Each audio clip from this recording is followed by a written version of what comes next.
Hello viewers, good morning. তোমরা সবাই কেমন আছো? আশা করি ভালো আছো। আমরাও বেশ ভালো আছি। আজকের হচ্ছে বৃহস্পতিবার, সকাল এখন 6:30। যে তাড়াতাড়ি কাজটা সেরে নেবো, নিয়ে তারপর স্নান করব, তারপরে পুজো করব। দুর্গা পুজো তো এসেই গেল, মনে হয় মানে একদম দূরের কাছেই বলতে পারো। কি সুন্দর একটা আমেজ, তার মধ্যে যদি বৃষ্টি হয়ে যায় তো হলো সোনায় সোহাগা। তোমাদের কি সব শপিং কমপ্লিট হয়ে গেছে না বাকি আছে? কমেন্ট করে কিন্তু জানিও। আমার মোটামুটি হয়েছে, তোমাদের সঙ্গে তো শেয়ার করা হয়নি কী কী কিনেছি। ঠিক আছে, একটা ভিডিও করব, করে নিয়ে তোমাদের সঙ্গে শেয়ার করব যে আমি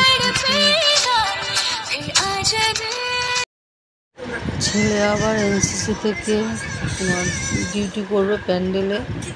তার জন্য কতটা কি বেরোতে পারবো না বেরোতে পারবো জানি না। দেখি কীভাবে পুজোটা কাটে। ঠিক আছে, তোমাদের কীভাবে কাটবে কমেন্ট করে কিন্তু জানিও। টাটা, বাই বাই, সুস্থ থেকো, দেখা হবে নেক্সট একটা ভিডিও।